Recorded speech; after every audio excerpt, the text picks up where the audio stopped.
Hello again. Welcome to another episode of Northern Spotlights with me, Terry McStay. Good of you to join me. So today my guest is Sarah Preston, who's an actor, and she's appeared with Ricky Gervais in Extras. She's been in Vera, some of the Catherine Cookson series, Holby City, a whole range of roles that she's had. But she's now set up her own production company. So she'll be telling us about her time working in TV, but also now the journey that she's on, bringing her latest production to life and the challenges she's been facing. Hi, I'm Sarah Preston. I'm an actress, writer, and now also founder and director of Bamboo Media Productions, a new high-end TV and film production company based in the Northeast with an aim to create ambitious regional narratives tailored for the global marketplace. You've done this before. I'm going down now. So I think you're the first actor that we've had on Northern Spotlights. We've had David Putnam, the renowned film producer, and we've had people who act a bit. You're the first prop. What do you think? Does this feel familiar with the lights and the wires and all the gubbins? It's my home. It's my home. I love a film set. Take it all in. Yeah, take it on. I just love the whole concept of the whole thing and just watching all the different departments and the cameras and, you know, the DOP and the director. And so I've always been interested in the whole creative process rather than just the acting. Because when you were saying that, I was thinking about, probably a lot of us have seen Extras, which a lot of it is set behind the scenes. But you were actually on Extras, were you? So what was, I mean, that must have been strange, being on a set that wasn't a real. So was there another set? A set within a set. Really? Yeah. That must have been really strange. Yeah, a set within a set. We actually filmed, one of the main scenes was in the makeup room, and that was an actual kind of makeup room. So that was your role in Extras? Yes, the makeup woman that nobody could remember my name. So, That's right. And he'd based it on real events. We're not with the makeup woman, but with somebody else. Something similar had happened to him. And it still is the best job that I've done to date. Really? It was just brilliant from start to finish.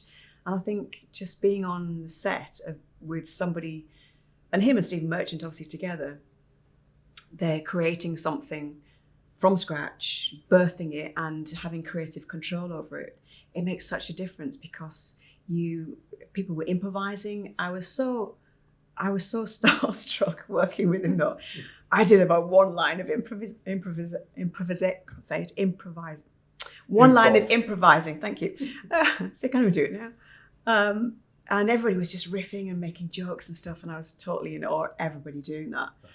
But he's such a welcoming, warm set, and it was all about the creative process and all about the actors. And in the main scene that I had in the makeup room, we were filming it and setting it up and working it all out with the camera angles and stuff. And there was one, because it changed, it wasn't exactly where we wanted to do it originally. So it changed, and I had to change the way they were going to shoot it. And there was one shot and they were discussing and they couldn't quite get me in it. And I said, look, I'll move further forward. If you like, on that line, I can move further forward. And he was like, no. He said, we follow you. It's all from the creative process. We work the scene, rehearse it, work out what we're going to do, where the movements were, and then the cameras were brought in. Right. And that was captured rather than it being the other way around. Because a lot of television, sometimes it's, we need you to be there, and there, and you need to make up the reason why you need to be there, and there. So that was, and his set was so open, relaxed, but really focused, even though he cracked up constantly. I was going to say, because he does have a reputation for just laughing all the time, and it does make you wonder how many, what was the record number of takes? I really don't know, but there was a lot of laughter. He would just get genuinely crack up from other people doing really funny stuff. So he was a very good co-opser. So it was, but if anybody did anything that was really good in improvisation and it really worked, he was like, do that again. Right. I'll do it again. So it became part of it. So that's the genius of it. That's why it looks so relaxed. Yeah. And people perhaps just riffing, and it is actually. Because it was, like but then it's done it again and again and again. Well, so it's captured correctly. Okay. And that must be nice to be part of the creative process rather than just reading lines that someone else has written. Yeah, that's why it's one of the favourite jobs, because it was such a creative process. And I always thought that if I ever did anything of my own, his set was a set to model. Right. So I've always looked at that as a benchmark of creativity and inclusivity as well, and encouraging other people to make something that, even if you've created it, to make it even better. Yeah. Yeah. When I've done the readings with the production that I'm working on, that it's having other actors come in and work on it and giving their spin on it has been brilliant. It's elevated it immensely. Well, you mentioned the production you're working on now, but we'll come back. We'll save that because we're going to go slightly back to. I think you were always born to be a performer, judging by that photograph. Is that fair? Yeah, that was me. I think I was about 4 there, and I would constantly walk around the house on my tiptoes, like that's maybe not see, but I was right on the edge of my toes, as if I had points on, because I wanted to be a ballerina. I did do ballet. Apparently at the age 2 or 3, I pointed at the screen and went, I want to do that. Really? Right. So I was sent to ballet class, which I loved. And I always wanted to get onto point. So I would literally just walk around the house on my toes, walk around. I don't know how I did it. I certainly can't do it now. But yeah, I loved doing it. And there's another picture of me on the same day with tap shoes on. And I had a little plaque on the floor, some Formica piece of thing. And I'd be tapping away on that. So, yeah. So, yeah. So were you ever going to be anything other than a performer, do you think? Probably not, no. And did you have an idea then of how you're going to turn that into a career, or was it just you were just doing it because you loved it and you hoped it would continue? Yeah, that's a good question. I didn't think there wasn't any kind of gap of going, oh, shall I do it as a career? I think I just always knew I wanted to do some kind of performance. Right. And it wasn't until I went to sixth form and I had an English teacher, and I said, I want to be, I'm going to do acting and have it as do it as a career. And he said, well, I suggest you go to drama college. Right. And the best drama college is RADA. And I hadn't heard of drama colleges then. And if it wasn't for him, I wouldn't have known or been pointed in that direction. So I looked it up and I thought, right, RADA's the best one, so that's where I'm going to go. And there wasn't any kind of question about, could I or should I? It was like, well, that's what I need to do, so that's what I'm going to do. Yeah. It took me a few goes to get in. And I don't think I was quite naive as a teenager and a kid. And I think it just needed a few more years for me to actually get a sense of myself and be able to understand a script and understand a speech. So you have to do speeches to get in. So yeah, a couple of years later, I got in. We've heard that a few times actually from the guests about how sometimes it's just one person or two people in that period of their life that gives them that, either that bit of advice or that bit of a push or whatever that can in some ways change the rest of their life. Yeah. Really. I don't actually know what I would have done if I hadn't gone to drama college. I was writing off for things like when they did the Cooksons up here. When we did one of the first Cooksons, I wrote off because they were wanting extras.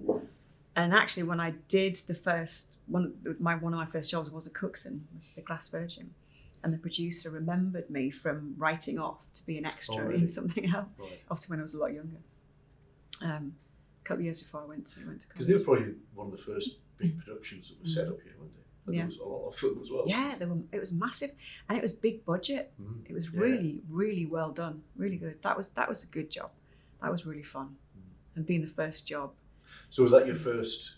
I think it was the first. Job as I think my first job was Pie in the Sky with Richard Griffiths. It was like one line, but it was with him. But you've got to start with one line. Exactly. And it was great, and just getting on the set was amazing, and it was with him, and he was lovely. Everyone was calling him Sir. Yeah, that was good. And I think one of the first, jobs out would have been the Cookson, the Glass Virgin. I actually did Tilly Trotter as well a few years later. Right. That Glass Virgin was good.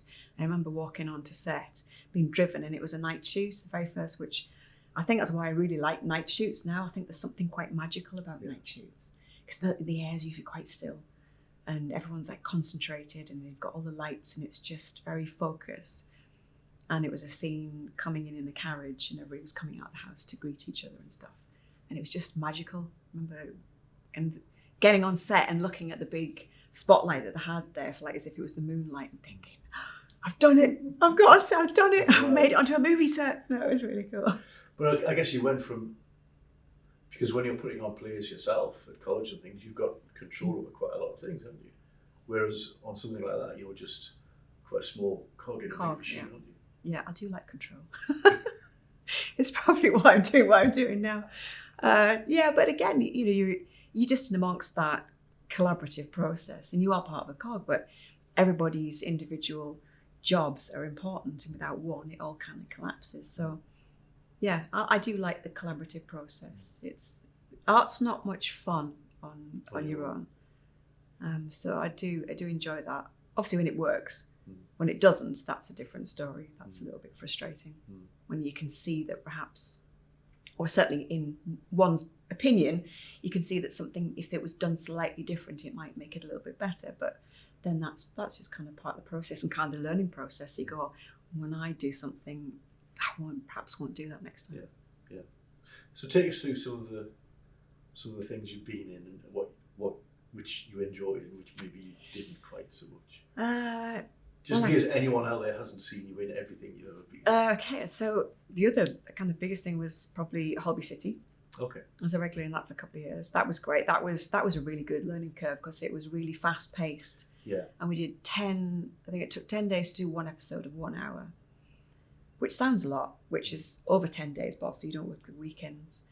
So that was quite a few pages a day, and that was really good fun. But again, I'd just turn up just to be in the back of a shot, because I just loved the whole thing of it, just sitting there watching it all and just watching the whole process unfold.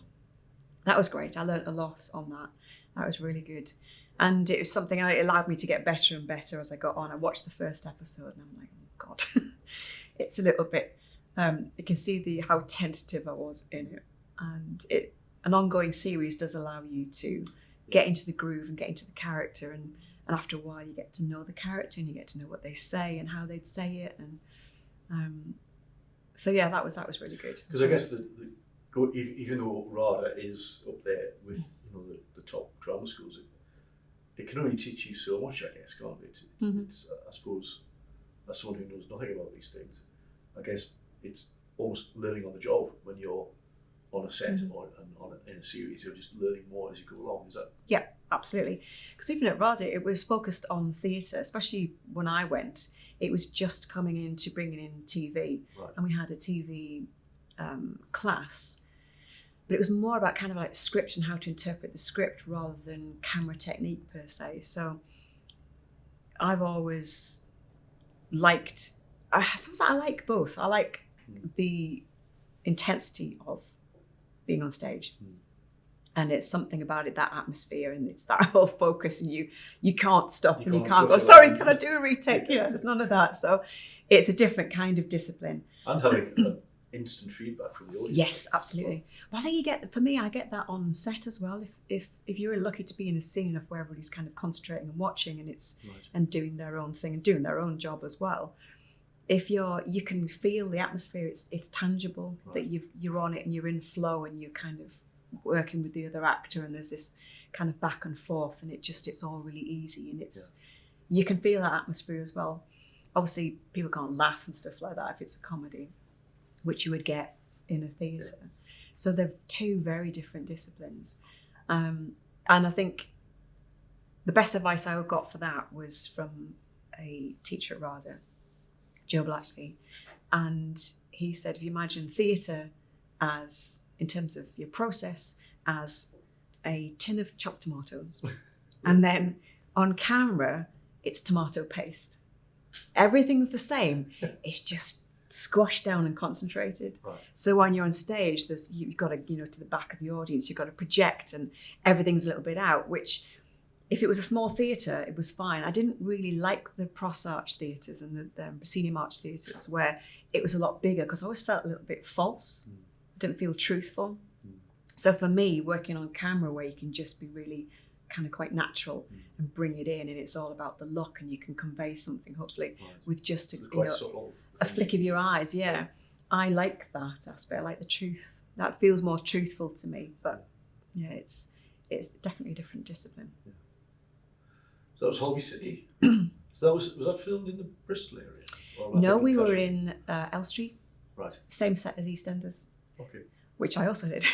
I was in and out of that for a while, a few years after. That was intense. That was tough because I got the call to do it. I think somebody must have dropped out, but I got the call to do it like a couple of days before it started. Really. So I didn't have much time with the script.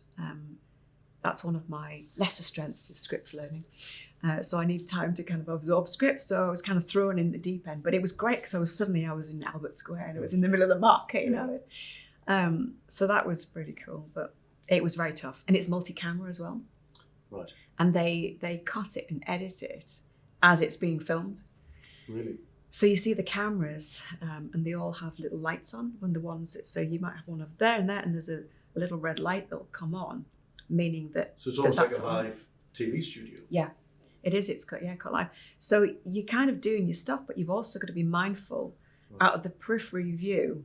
If there's a light coming on and you're sat with your back like this, so you've got to find some way of doing your scene. So, if I'm talking to you and the camera's over there, or this camera here, I'm talking to this camera, but I'm still talking to you, but I'm kind of keeping my face and something open that I might be talking like this, and eventually I'll turn to you. So it's little things like that you've got to be aware That's of. a whole new skill, I guess. That's a huge skill. My hat was off to everybody that does the multi-camera stuff, because I found that really, really tough. And these guys that are doing it day in and day out, hats off to them. It's a real skill. So but again, it was great because I learned something and learned how to do that. Or I tried to, at least. Anyway. So, because I guess we're all familiar with things like Vera Yeah. and George Gently. That was a big favourite of mine, George Gently. So I think there's like even since the Cooksons, there seems to be a lot more things being produced and set in the Northeast, which is good to see. It's really good. And obviously Vera's just finished. She's finished, yeah. 13 years was, brilliant. And there's the Dumping Ground, which has been ongoing for quite some time. Yeah, so it's come and it's gone, and there has been a few programmes, and Vera's been kind of the longest running that's just finished. There's definitely been a dip off in programmes filmed here, but it's now there's a big massive shift and a push to bring things to the area and set things here and film here. Was there a sense when you were starting out that everything happened down south and nobody wasn't ready? Yeah. At the time, though, there was a lot of filming up here, like the Cooksons and things, and Badger and stuff like that in series. And even though it was filmed here, it would always be cast in London. Yeah. And it was the days of in-person casting, not the self-tapes that you have to do now, which are the most hideous things. So even if you were based in the Northeast, you would have to come down to London to audition, to then come back to the Northeast to film.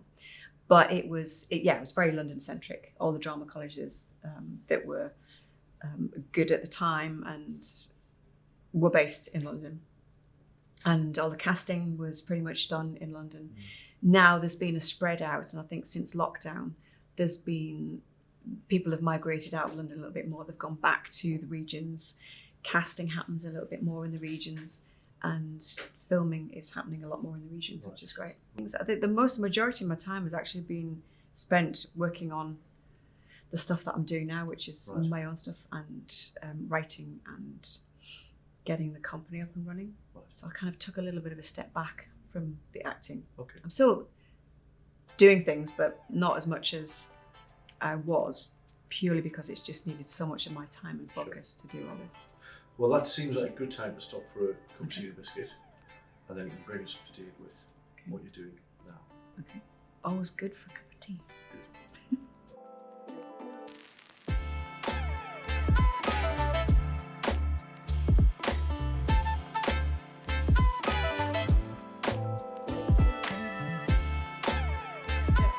So having been in front of the camera for all that time, you're now more involved in the bigger, the broader aspects of what that's about. So do you want to tell us a bit about that? Yeah, so it kind of all stemmed from, I wasn't getting the type of roles that I really wanted to do.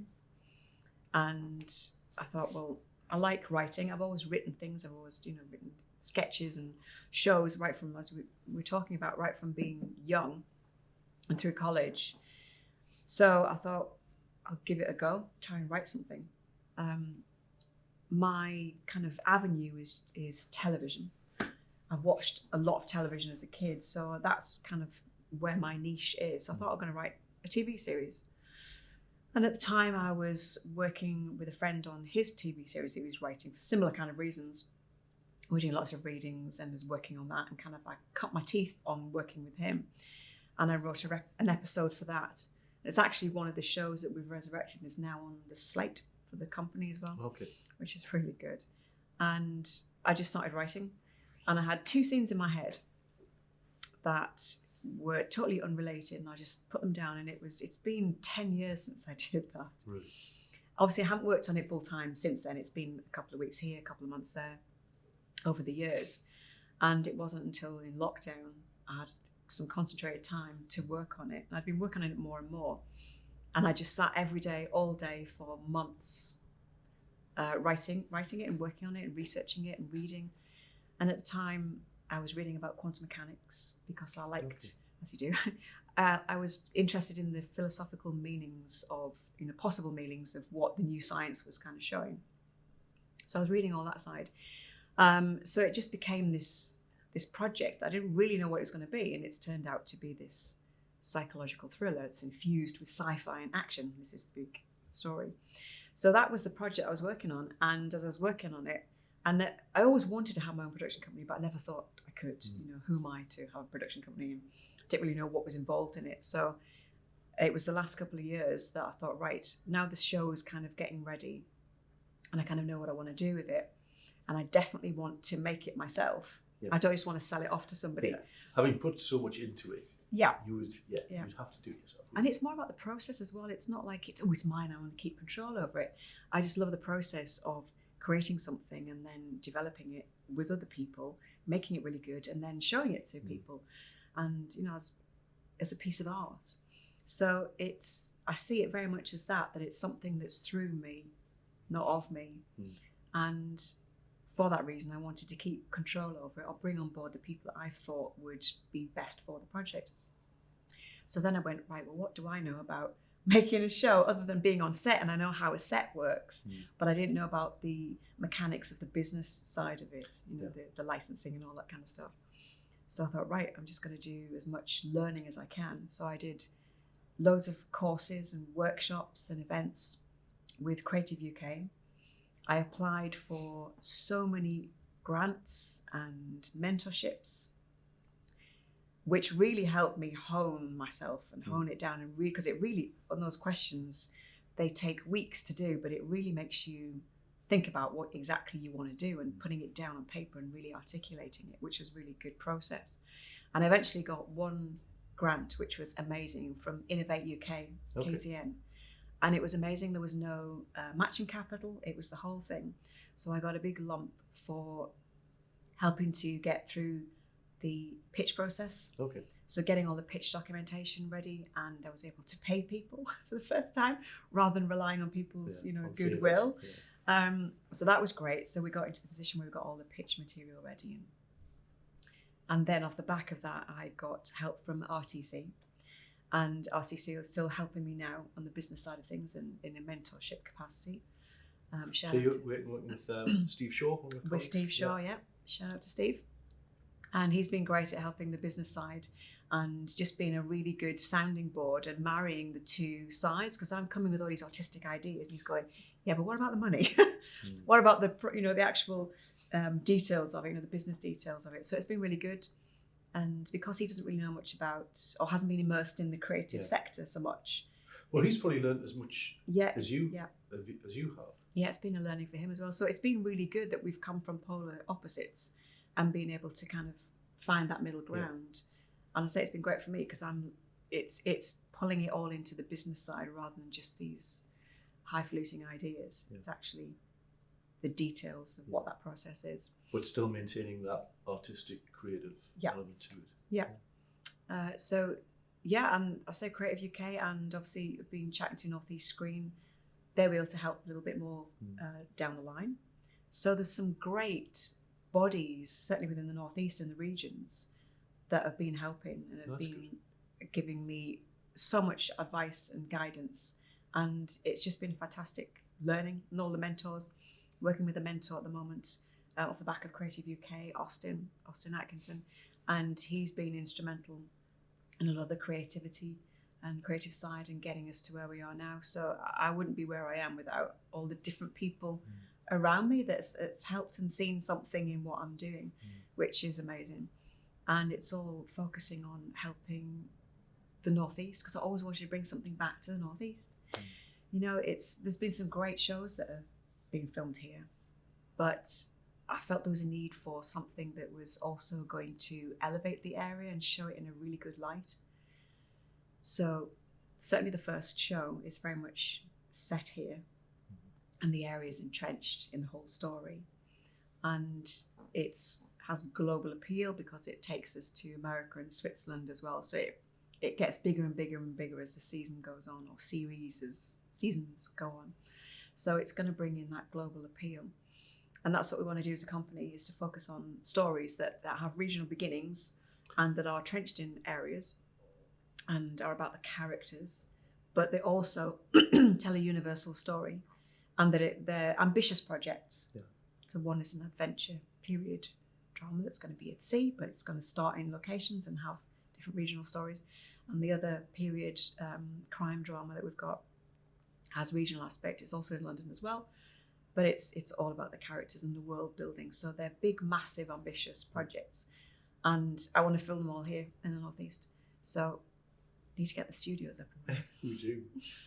We've got the Hartlepool Studios, the Northern Studios, and obviously the Crownworks. We're waiting for Crownworks Studios to get started, which hopefully won't be too long. Hopefully, yeah. So yeah, it's exciting, everything that's going to be happening. Yeah. So, but I've got big ambitions, so I need the infrastructure. So it's kind of working with people at the moment as well and talking to people. So it's great because we've got the government bringing up the Levelling Up initiative, bringing all stuff to the regions, and they've just promised money for the creative industries in the Northeast, which is amazing.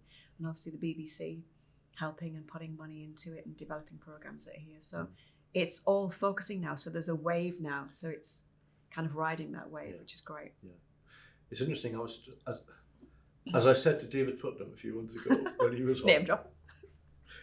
Well, how often do you get the chance to drop a name like that?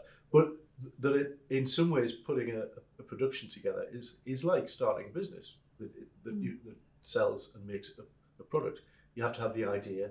You have to then grow that and try it out. But then you rely on lots of other elements to come together, and you pull a team together to develop that. And I think certainly a lot of the things that we do as a company are very much focused on manufacturing businesses or service businesses as opposed to creative businesses. So I think there's a lot we need to learn about how that world works, which I'm sure Steve has been finding out. But I think there's also a lot we can bring to that world as well, and as you say, introduce maybe some more commercial elements to it. But I mean, how does that actually happen? You have an idea, you work on a script, you have something ready to go. To then get that to the screen must be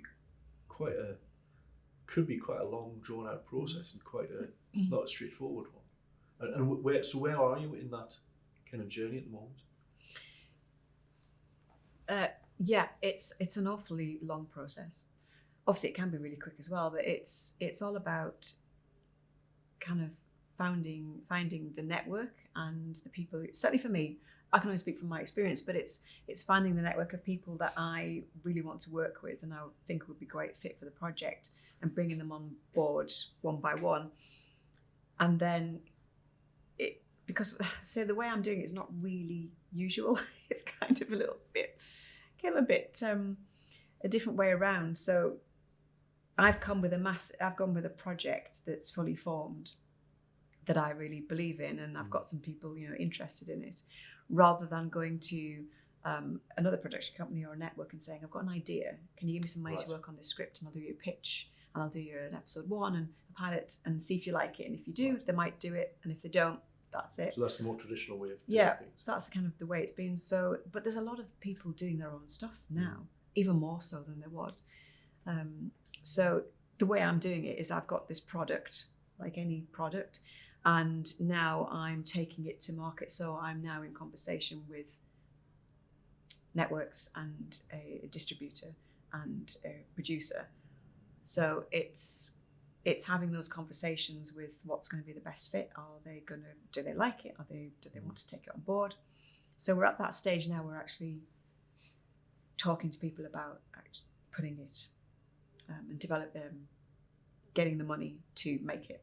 Right. So we're very near to pre-production, whereas near to pre-production as we can get without signing the deal. Right. And pre-production is getting ready to actually start. Pre-production is before you get started. Right, okay. There's so many stages. Pre-production is, excuse me, is where you start doing all the contracts and you get all the cast and the crew, everybody signed up, and you get all your locations signed up and scheduled, and everything's as much as possible ready to rock and roll. And then principal photography becomes the first day of actually saying action and capturing something on camera. And that'll be an amazing day. That would be amazing. That would be fantastic. And presumably you've cast yourself as a sword-wielding, bow-carrying badass. Is that? Not in this one, but in another one. But in the next one. Another show we have. This one is very different. This one, the original one, the uncertainty principle is what it's called. Oh, nice. As in Heisenberg's. Yeah. Oh, yes, well done. Well, I studied physics. So did you? Okay. So the fact that you're doing a quantum mechanics based series is music to my ears. Okay, good. So many people like sci-fi and stuff. It's one of the biggest genres, sci-fi and thriller, and we've kind of merged the two together. It's about a woman who discovers that she's not who she thinks she is, and that she's been hunted by somebody that they both share these extraordinary abilities. So I can't say any more than that. No, don't give away any plots. But it starts off very small and with a few characters, and then as the world opens up, it gets bigger and bigger and bigger and bigger. But it's a big concept told on a small scale with a small amount of characters, and it's more about how it affects the characters and the world around it.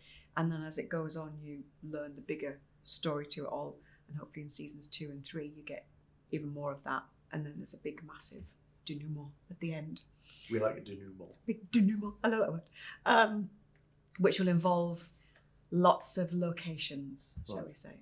That must have been great fun in the north for you to just write all of that and be able to do whatever you want to some degree in terms of characters and story and things. It can be very frustrating at times, but very liberating as well. Yeah. When you're in the flow and you're writing and you don't really realise what you've written, and then you look at it and you go, oh, that's quite good. And it's usually the stuff that you toil over forever and you're like, no, it doesn't work. I just love that whole creative process. But there's a lot of kind of left brain, if you were, stuff in it, because I want to get it right, harking back to what you're talking about with some programs when you go, they never get there from there in 5 minutes. Yeah.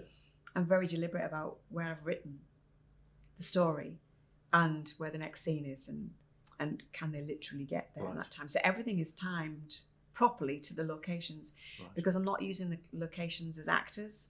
The locations are the locations in the story, and they have a meaning and a specificity to the story. So it's hopefully, don't write in when it comes out, but hopefully it'll all be done so you won't get that, so nothing will take you out of it, because I do that as well. You'll hopefully be immersed in the whole story. You'll come along for the ride. Wow. So if everything goes to plan, when would we see it on the screen? Oh goodness. So we're in February 25, just in case anyone's watching this in a few years' time. In an ideal world, I'd like to be filming tomorrow. Logistically, we could start principal photography this year. Okay. And which would mean it would be on screen next year, so 2026. Put my stake in the sand, 2026. A year from now, or maybe don't quote me on that, because I've said that for 4 years. Right, next year. But there's just been so many things to do, and obviously you're waiting for other people to come back and this, and then you might rejig things, and the pitch has been changed quite a lot because it just needed to be more specific, and that's been a learning as well. And say having the help of Austin on that has been great because I'm really, really happy with it now, and I really know what it wants to say. So that's been a process that took months. So everything takes a little bit of time. Yeah. Hopefully, once the first production is underway, then the next ones will be a lot quicker. Right. Because it's always that first one, isn't it? People trusting what you're doing and wanting to put their neck out. Yeah. Yeah. But I think we've got enough good people around us now. I think it'll when it goes, hopefully it'll go quite quickly. But who knows? And is this going to be the first of many, do you think? Do you have lots of other ideas for things? Yeah, we've got a slate at the moment. We've got another 4 projects that are in good stages of development. Scripts being written. I said that first one that a good friend of mine wrote. That's now being brought into the deck, and we're working on that and rejigging that, and another 2 returnable dramas, and one of which is going to be set in one of the areas in the northeast as well. Okay. Very much about that. So we've got some really big ambitious projects, and the idea is to build a sustainable ecosystem where we've got returnable series, returnable dramas, and we're doing a lot of them, filming them all here as much as we can, and doing post-production here as much as we can. And then we're also, as a company, building out an ecosystem, which we're actually going at the moment. We're in the process of getting additional equity investment for the ecosystem, as I call it. So we've got other avenues, which include catering and tourism and mentorship as well. So it's going to be hopefully this big sustaining thing. It's a phased project. Yeah. But obviously it's coming from my experiences within the industry and filming and seeing what things could be improved. Yeah. Like the catering and having it eco-friendly and things that we can do with that, and the things that we can do on a tech side as well to support that. So we very much want to be a eco-friendly and very eco-friendly conscious company in everything that we do. So it's which is why it's taken so long, or it seems to be taking so long, because I'm laying all the groundwork now, putting all the bricks in place. Very much like the name Bamboo. It's kind of taking years to kind of do all the roots, put all the roots in, and then hopefully when everything's pretty much ready, then we can shoot up pretty quick. Yeah. So there's a lot of work behind the scenes. It's like a swan, kind of gliding around, but my legs are going like this underneath drastically. So it'll be good. I can't wait. I'm really excited. Yeah. And so are we now that you've given us a bit of a insight into what it's going to be about. And I guess, I'm sure we all have heard about the plans for Crownwork Studios, which is, I don't know, half a mile from here. That's going to be ridiculously important to the region, isn't it? And not just in terms of film production, but all of the other things that are needed to make a film happen. Yeah, that's exactly it. It's all the infrastructure behind it. It's the catering and the rental of the equipment and drivers and everybody's working on the departments within it. It's from the costume to the set building to everything that has a knock-on effect. It'll be massive. And if my desire, my hope is, my dream is that the Northeast can become a self-sustaining creative hub that will just be able to keep on going for many years. And now to be part of that would be amazing, because it's, I've lived away from the Northeast for quite a number of years. I've always come backwards and forwards, but I've always wanted to bring something back and to do something in the area, because it was so, I had such a creative upbringing when I was young. There was so much going on. I did so much. I would like to see that all back again and more. And to elevate the area and to bring jobs and prosperity and to show the rest of the world that we've got something to offer. Yeah. And even from a filming aspect, to say the first project I've got, it's deliberately in specific areas to show the rest of the world that we've got scenery and locations and things that would look amazing on camera and cinematic. And that's what I want to do, is bring cinematic, ambitious projects that elevate the area as a whole. And why not? Yeah, we've had a taste of it with Vera and George Gently, so perhaps it's the next thing for us, is to be just that. That'll be good. Fantastic. And delighted that you're part of the vanguard in that and leading the way in that, and we just can't wait to see. So a year from now, I'm gonna hold my feet to the fire. Make a mark on your calendar. keep an eye out for it. So it's going to be the first one is the uncertainty principle. Is The that uncertainty principle. is That's that the actual- working. That's the working title. That could change when we get to network discussions. But yeah, It's a good title. I don't We want to should change it. I don't want to change it. It's very specific, and it's very. There's a big, massive reason behind it. So, Right. which you won't really get to understand until you've watched the whole 3 seasons. So yeah, it's a deliberate title. Well, can't wait. So before we finish, we've got a few questions from our audience. We just want to find out a bit more about Okay. a few things. Let's see if I've got them. Okay. Should have come through. So in terms of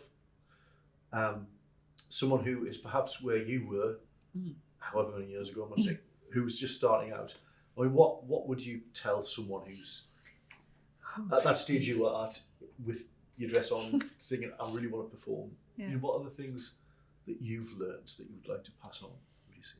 I think it's a very different world to when I grew up. I think now there is so much opportunity to do things yourself. Obviously, I'm doing it on a kind of big scale, but I think my biggest advice would be to say just to do it. If you've got the ability and the facility to create something yourself, then do it, because we all have iPhones. We've got access to equipment now. We don't need big, massive cameras and big sets and lighting. So you can get little bits of lighting that can create good shots and things. If you've a mind to do that, I would say just do it. Whatever it is, just pick up the camera or rent a space or do it on the street corner, whatever. It's just to actually do it. Because a lot of times we sit and think and deliberate on what's the best way of doing it. And I'm guilty of that sometimes, of trying to plan everything to the nth degree. But I think you've just got to kind of do it. We've got someone asking about, because there must be lots of auditions and things that don't come to pass, and rejection must be a big deal. I mean, how do you deal with that?